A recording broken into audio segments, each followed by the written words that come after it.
Hi friends, welcome to my channel. ಎಲ್ಲರಿಗೂ ನನ್ನ ನಮಸ್ಕಾರ. ಹೇಗಿದ್ದೀರಾ ಎಲ್ಲರೂ? ಐ ಹೋಪ್ ನೀವೆಲ್ಲರೂ ಚೆನ್ನಾಗಿದ್ದೀರಿ ಅಂತ ಭಾವಿಸ್ತಾ ಬನ್ನಿ ಈ ಒಂದು ವಿಡಿಯೋನ ಸ್ಟಾರ್ಟ್ ಮಾಡೋಣ. ಏನಪ್ಪ ಇವತ್ತಿನ ವಿಶೇಷ ಅಂತ ಹೇಳಿದ್ರೆ ನಿಮ್ಗಾಗಲೇ ಗೊತ್ತಿರುವಂತಹ ವಿಷಯ. ಏನಪ್ಪ ಇದು? ಕಾವೇರಿ ಆರತಿ. ಎಲ್ಲಿ ನಡೀತಿದೆ ಇದು? ಬೆಂಗಳೂರಿನ ಸ್ಯಾಂಕಿ ಕೆರೆಯಲ್ಲಿ ನಡೀತಿದೆ. ಹಾಗಿದ್ರೆ ಇದ್ರ ವಿಶೇಷತೆ ಏನು? ಇದನ್ನು ಮಾಡಬಹುದಾ ಅಥವಾ ಮಾಡಬಾರ್ದಾ? ಇದರಿಂದ ಏನು ಪ್ರಯೋಜನ? ಇದನ್ನು ಮಾಡ್ದೇ ಬೇರೆದು ಮಾಡಿದ್ರೆ ಏನು ಪ್ರಯೋಜನ ಆಗ್ತಿತ್ತು ಅನ್ನೋದನ್ನೆಲ್ಲ ಈ ಒಂದು ಸ್ಯಾಂಕಿ ಕೆರೆಯ ರಹಸ್ಯ ಅಥವಾ ಕಾವೇರಿ ಆರತಿಯ ರಹಸ್ಯ ಅಥವಾ ಮಾರ್ಚ್ 21ರ ರಹಸ್ಯವನ್ನು ಈ ಒಂದು ವಿಡಿಯೋದಲ್ಲಿ ತಿಳಿಸ್ಕೊಳ್ತಾ ಹೋಗ್ತೀನಿ. ಮೊದಲಿಗೆ ಈ ಒಂದು ಕಾವೇರಿ ಆರತಿಗೆ ಉತ್ತರ ಪ್ರದೇಶದ ಗಂಗಾ ಆರತಿಯಂತೆ ಕರ್ನಾಟಕ ಸರ್ಕಾರದ ಅಂಗಸಂಸ್ಥೆ ಬೆಂಗಳೂರು ಜಲಮಂಡಳಿ ಇದೇ ಮಾರ್ಚ್ 21 ಅಂದರೆ ಇವತ್ತು ತಾರೀಕು, ಅಂದರೆ 21ನೇ ತಾರೀಕು ಬೆಂಗಳೂರಿನ ಪ್ರತಿಷ್ಠಿತ ಬಡಾವಣೆ ಸದಾಶಿವನಗರದ ಬಳಿ ಇರುವ ಸ್ಯಾಂಕಿ ಕೆರೆಗೆ ಕಾವೇರಿ ಆರತಿ ಕಾರ್ಯಕ್ರಮ ಮಾಡುತ್ತಿದೆ. ನನ್ನ ವೈಯಕ್ತಿಕ ಅಂದಾಜಿನಂತೆ ನೋಡಿ, ನಾನು ನಿಮ್ಗೆ ಇದು ಹೇಳಿದ್ದು ಒಂದು ಹಿಂಟ್ ಅಷ್ಟೇ. ಏನೋ ಗಂಗಾ ಆರತಿ ಅಂತೆ, ಕಾವೇರಿ ಆರತಿ ಅಂತೆ, ಆ ಥರ ಗಂಗಾದಲ್ಲಿ ನಡೀತಲ್ಲ ಆ ಥರ ಕರ್ನಾಟಕ ಸರ್ಕಾರದ ಅಂಗಸಂಸ್ಥೆ ಏನು ಮಾಡ್ತಿದೆ, ಇವತ್ತು ಹೊಂಬಿಕೊಂಡಿದೆ ಏನನ್ನ, ಕಾವೇರಿ ಆರತಿಯನ್ನು. ಇದ್ರ ಬಗ್ಗೆ ನನ್ನ ಒಂದು ವೈಯಕ್ತಿಕ ಕಳಕಳಿ, ನನ್ನ ಒಂದು ವೈಯಕ್ತಿಕ ವಿಚಾರ ಇದಷ್ಟೇ. ಏನಪ್ಪ ಅಂತ ಹೇಳಿದ್ರೆ, ಈ ಥರದ ಎಲ್ಲ ಪ್ರೋಟೋಕಾಲ್ಗಳು ಮತ್ತು ಇದರ ಖರ್ಚುಗಳನ್ನು ಸೇರಿ ಎಷ್ಟಾಗ್ತಿದೆ ಅಂದರೆ, ನಾನು ಅನಾಲಿಸಿಸ್ ಮಾಡಿರೋ ಪ್ರಕಾರ, ನನಗೆ ಸಿಕ್ಕಿರ್ತಕ್ಕಂಥ ಮಾಹಿತಿ ಪ್ರಕಾರ 1.5 ಕೋಟಿಗೂ ಹೆಚ್ಚು ಹಣ ಏನಾಗುತ್ತೆ ಈ ಒಂದು ಕಾವೇರಿ ಆರತಿಗೆ ಖರ್ಚಾಗ್ತಿದೆ. ಎಷ್ಟು ಕೋಟಿ? 1.5 ಮೀನ್ಸ್ ಒಂದು ಅಪ್ರಾಕ್ಸಿಮೇಟಲ್ಲಿ 1.5 ಕೋಟಿಗೂ ಹೆಚ್ಚು ಏನಾಗ್ತಿದೆ ಹಣವನ್ನು ಖರ್ಚು ಮಾಡ್ತಿದ್ದಾರೆ. ಯಾವುದಕ್ಕೆ? ಈ ಒಂದು ಕಾವೇರಿ ಆರತಿಗೆ. ಉತ್ತರ ಪ್ರದೇಶದಲ್ಲಿ ಮಾಡಿದ್ರಲ್ಲ ಆ ಥರ ಮಾಡಬೇಕು ಅಂತ ಹೇಳಿ. ಹಾಗಾದರೆ ಇಲ್ಲಿವರೆಗೂ ಸುಮಾರು ಎಷ್ಟು ವರ್ಷ ಆಗಿದೆಯಪ್ಪ ಅಂತ ಹೇಳಿದ್ರೆ 60 ವರ್ಷಗಳಿಂದ ಬೆಂಗಳೂರಿನ ಜಲಮಂಡಳಿ ಹಾಗೆಯೇ ಬೆಂಗಳೂರಿನ ಜನರಿಗೆ ಏನು ಮಾಡ್ಬೋದಿತ್ತು, ಹೆಚ್ಚು ಕಡಿಮೆ ಉತ್ತಮ ನೀರನ್ನು ಒದಗಿಸ್ತಾ ಬಂದಿದೆ. ಎಷ್ಟು ವರ್ಷದಿಂದ? ಕಳೆದ 60 ವರ್ಷಗಳಿಂದ ಟಿಲ್ 2025ವರೆಗೂ ಕೂಡ ಬೆಂಗಳೂರಿನ ಸುತ್ತಮುತ್ತ ಜನರಿಗೆ ತುಂಬ ಚೆನ್ನಾಗಿರೋ ನೀರನ್ನೇ ಕೊಡ್ತಾ ಬಂದಿದೆ. ಹಾಗಾಗಿ ಅವರಿಗೆ ಈ ಒಂದು ಗ್ರ್ಯಾಟಿಟ್ಯೂಡನ್ನು ತೋರಿಸ್ಬೇಕಲ್ಲ. ಈ ರೀತಿ ಗ್ರ್ಯಾಟಿಟ್ಯೂಡನ್ನು ತೋರಿಸೋದಕ್ಕೆ ನಮ್ಮ ಘನ ಸರ್ಕಾರ ಮತ್ತು ಅರೆ ಸರ್ಕಾರಿ ಸಂಸ್ಥೆ ಮೌಢ್ಯವನ್ನು ಪ್ರಶ್ನೆ ಮಾಡಬೇಕಾಗಿರೋದು ಏನು ನಮ್ಮ ಒಂದು ಕರ್ತವ್ಯ. ಏನಕ್ಕಪ್ಪ ಇದನ್ನು ಹೇಳ್ತಿದ್ದೀನಿ ಅಂದರೆ, ಕಳೆದ 60 ವರ್ಷಗಳಿಂದನೂ ತುಂಬ ಚೆನ್ನಾಗಿ ನೀರು ಕೊಡ್ತಾ ಬಂದಿದ್ದಾರೆ. ಯಾವ ರೀತಿಯಾದಂತಹ ಕಾಯಿಲೆ ಕಷಾಯಗಳು ಬಂದಿಲ್ಲ.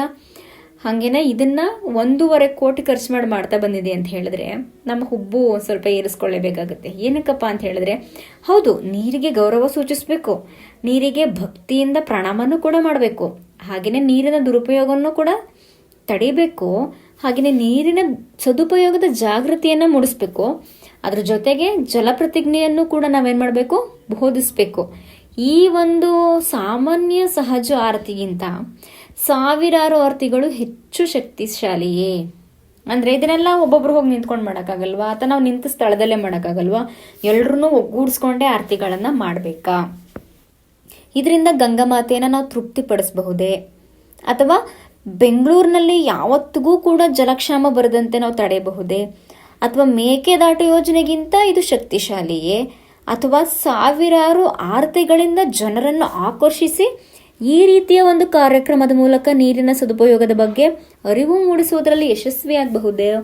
ಅಥವಾ ಓಟಿನ ರಾಜಕಾರಣನೋ ಅಥವಾ ಜನರ ಮೌಢ್ಯ ಭಾವನೆಗಳ ಒಂದು ದುರುಪಯೋಗನೋ? ಇದಕ್ಕಿಂತ ವೈಚಾರಿಕವಾದ ಬೇರೆ ಯಾವುದೋ ಮಾರ್ಗಗಳಿರಲಿಲ್ವಾ ಎಂಬಂತಹ ಬಹು ಮುಖ್ಯವಾದಂತಹ ಪ್ರಶ್ನೆಗಳು ನಮ್ಮ ತಲೆ ಕೆಡಿಸುತ್ತೆ ಅಲ್ವಾ? ಹಾಗಾದರೆ ನಮ್ಮ ತರ್ಕ ಏನೇ ಇರಲಿ, ಪ್ರಕೃತಿಯಲ್ಲಿ ಏನೇ ಇರಲಿ, ನೀರು ಮತ್ತು ಅಗ್ನಿ ಎರಡೂ ಕೂಡ ವಿರುದ್ಧ ಶಕ್ತಿಗಳು. ನೀರಿನಿಂದ ಬೆಂಕಿನ ನಂದಿಸ್ಬೋದು, ಬೆಂಕಿಯಿಂದ ನೀರನ್ನು ಕಾಯಿಸಬಹುದು. ಅರ್ಥ ಮಾಡ್ಕೊಳ್ಳಿ, ನೀರಿನಿಂದ ಬೆಂಕಿನ ನಾವು ನಿಲ್ಲಿಸ್ಬೋದು, ಹಾಗೆಯೇ ಬೆಂಕಿಯನ್ನು ಉಪಯೋಗಿಸಿ ನೀರನ್ನು ಕಾಯಿಸಲೂಬಹುದು. ಇವೆರಡೂ ಕೂಡ ಪ್ರಕೃತಿಯಲ್ಲಿ ನೈಸರ್ಗಿಕವಾಗಿ ದೊರೆಯುವಂತಹ ಅದ್ಭುತ ಶಕ್ತಿಗಳು. ಹಾಗಾದರೆ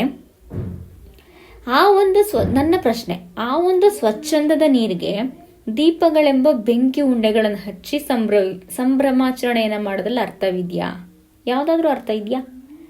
ಹಾಗಾದರೆ ಸಾವಿರಾರು ದೀಪಗಳು ರಾತ್ರಿ ಸಮಯದಲ್ಲಿ ಕೆರೆ ಸುತ್ತ ಹಚ್ಚಿದ್ರೆ ಅದೊಂದು ಸುಂದರ ದೃಶ್ಯ ಎಂಬುದರಲ್ಲಿ ಅನುಮಾನವಿಲ್ವಾ?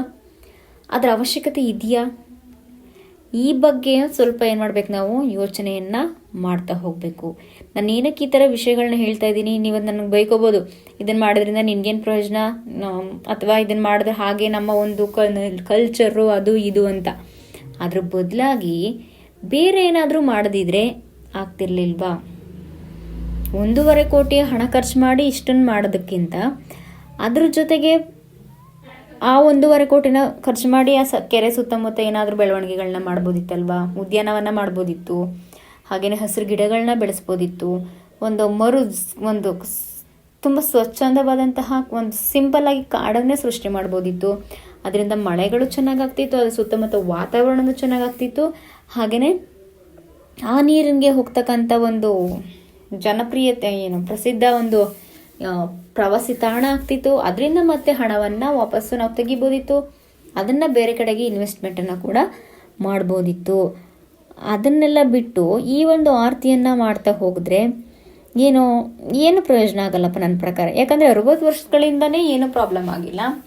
ಈಗ ಮತ್ತೆ ನನಗೆ ಉತ್ತರ ಪ್ರದೇಶದವರೆಗೂ ಅದೇ ಥರ ಮಾಡುವಂತ ಯಾರು ಕೇಳಿರಲಿಲ್ಲ.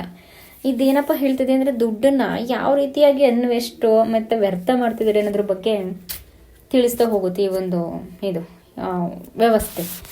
ನೀವು ಅನ್ಕೋಬೋದು ಏನು ಹೀಗೆ ಹೇಳ್ತಿದ್ದೀರಿ ಅಂತ. ನಾನು ಇರೋ ಒಂದು ವಾಸ್ತವನ ಹೇಳಿದೆ ಅಷ್ಟೇ, ಅದನ್ನು ಬಿಟ್ಟರೆ ಬೇರೆ ಏನೂ ಇಲ್ಲ. ಮತ್ತು ಇನ್ನೊಂದೇನು ನಾನು ಹೇಳಲಿಕ್ಕೆ ಮರೆತೆ ಅಂದರೆ, ಈ ಒಂದು ಸ್ಯಾಂಕಿ ಕೆರೆಯ ಸುತ್ತಮುತ್ತ ಈ ಒಂದು ಕಾವೇರಿ ಆರತಿ ಆಯೋಜಿಸಿರೋದ್ರಿಂದ ಇದರಲ್ಲಿ ಎಷ್ಟು ಸಾಂಸ್ಕೃತಿಕ ಚಟುವಟಿಕೆಗಳಾಗುತ್ತೆ, ಮೆರವಣಿಗೆಗಳಾಗುತ್ತೆ, ಆರ್ಕೆಸ್ಟ್ರಾಗಳಾಗುತ್ತೆ. ಇನ್ನು ಸುಮಾರು 10ರಿಂದ 12 ಸಾವಿರಕ್ಕೂ ಹೆಚ್ಚು ಜನರು ಸೇರುವಂತಹ ಒಂದು ನಿರೀಕ್ಷೆ ಇದೆ. ಇದರಿಂದಾಗಿ ಅಲ್ಲಿ ವಾಸ ಮಾಡ್ತಕ್ಕಂಥ ಜಲಚರ ಜೀವಿಗಳು ತೊಂದರೆ ಆಗುತ್ತೆ, ಅಲ್ಲಿನ ಸುತ್ತಮುತ್ತ ವಾತಾವರಣ ಹದಗೆಡುತ್ತೆ. ಇದೆಲ್ಲ ಬೇಕಾ ಎಂಬಂತಹ ಒಂದು ನನ್ನ ಪ್ರಶ್ನೆ ಅಷ್ಟೇ. ಇದನ್ನು ಯಾರು ಯಾವ ರೀತಿನಾದ್ರೂ ತಗೊಬೋದು. ಬೇಕು ಅನ್ನೋರು ಬೇಕು ಅಂತ ತಗೊಳ್ಳಿ, ಅಥವಾ ಬೇಡ ಅಂತ ಹೇಳೋರು ವೈಚಾರಿಕತೆಯಿಂದ ಥಿಂಕ್ ಮಾಡೋರು ಬೇಡ ಅಂತ ತಿಳ್ಕೊಳ್ಳಿ. ನಿಮ್ಗೆ ಏನಿದ್ರು ನಿಮಗೆ ಅನಿಸಿದ್ದನ್ನು ಕಮೆಂಟ್ ಮಾಡಿ ಅಂತ ಹೇಳ್ತಾ ನನ್ನ ಒಂದು ವಿಡಿಯೋನ ಮುಗಿಸ್ತಾ ಇದ್ದೀನಿ. ಫ್ರೆಂಡ್ಸ್, ನನ್ನ ಈ ಒಂದು ವಿಡಿಯೋವನ್ನು ನೋಡಿದ್ದಕ್ಕಾಗಿ ನಿಮಗೆ ತುಂಬ ಥ್ಯಾಂಕ್ಸ್. ಹಾಗೆಯೇ ಇದೇ ರೀತಿಯಾದಂತಹ ಒಳ್ಳೊಳ್ಳೆ ಕಂಟೆಂಟ್ಗಳನ್ನು ಮುಂದಿನ ದಿನಗಳಲ್ಲಿ ತರುವಂತಹ ಪ್ರಯತ್ನವನ್ನು ಮಾಡ್ತೀನಿ ಅಂತ ಹೇಳ್ತಾ, ಆದಷ್ಟು ನನ್ನ ಒಂದು ವಿಡಿಯೋನ ಶೇರ್ ಮಾಡಿ, ಲೈಕ್ ಮಾಡಿ, ಕಮೆಂಟ್ ಮಾಡಿ, ಹಾಗೆಯೇ ನಿಮಗೆ ಇಷ್ಟ ಆದರೆ ನನ್ನ ಈ ಒಂದು ಚಾನಲನ್ನು ಸಬ್ಸ್ಕ್ರೈಬ್ ಮಾಡ್ಕೊಳ್ಳಿ ಅಂತ ಕೇಳ್ಕೊಳ್ತಾ ಈ ಒಂದು ವಿಡಿಯೋನ ಇಲ್ಲಿಗೆ ಮುಗಿಸ್ತಾ ಇದ್ದೀನಿ. ಸಿಗೋಣ ಮುಂದಿನ ವಿಡಿಯೋದಲ್ಲಿ.